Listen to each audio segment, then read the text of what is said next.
Hello and welcome back.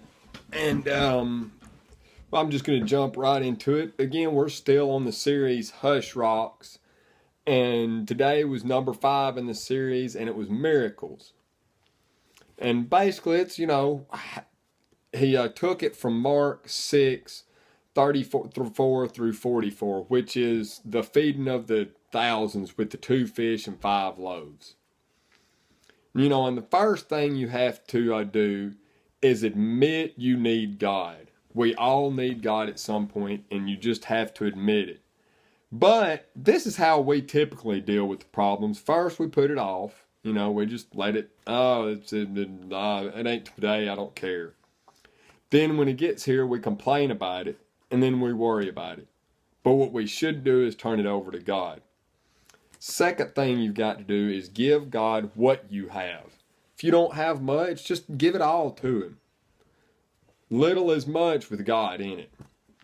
Number three, expect God to take you to another level. In other words, when you turn everything over to God, expect something big. Expect a major miracle. Don't turn things over to God expecting Him to just, he'll just drag me along. That's about all I'm expecting.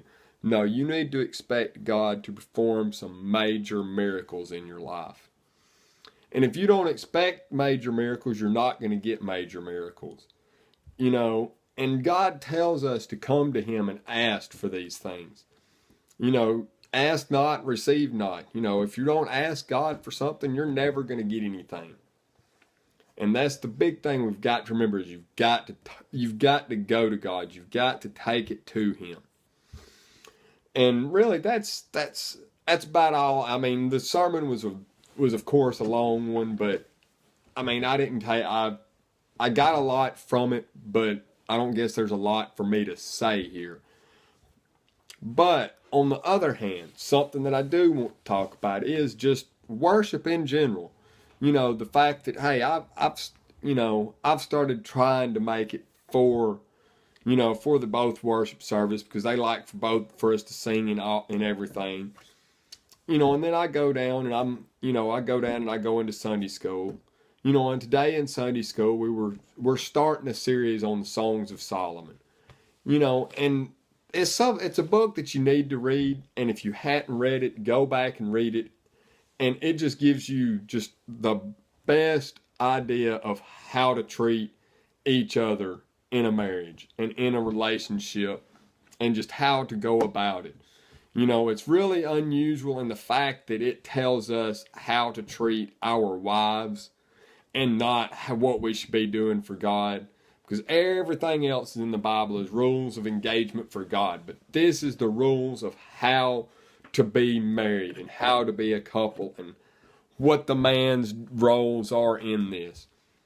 Like I said, we just started. I'll go into more detail as we go through this, which of course I miss a lot of it because I sing in the choir, then I come down. I'm there for 30 minutes, and then I have to go back upstairs to get ready for the next service. So it's not like but I do take a lot away from this stuff.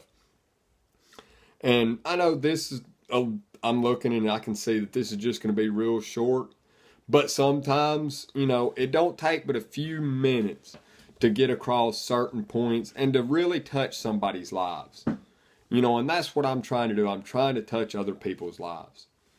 But, as always, I appreciate every view I get, even if it isn't but 1 or 2 views a week. I appreciate every one of my views.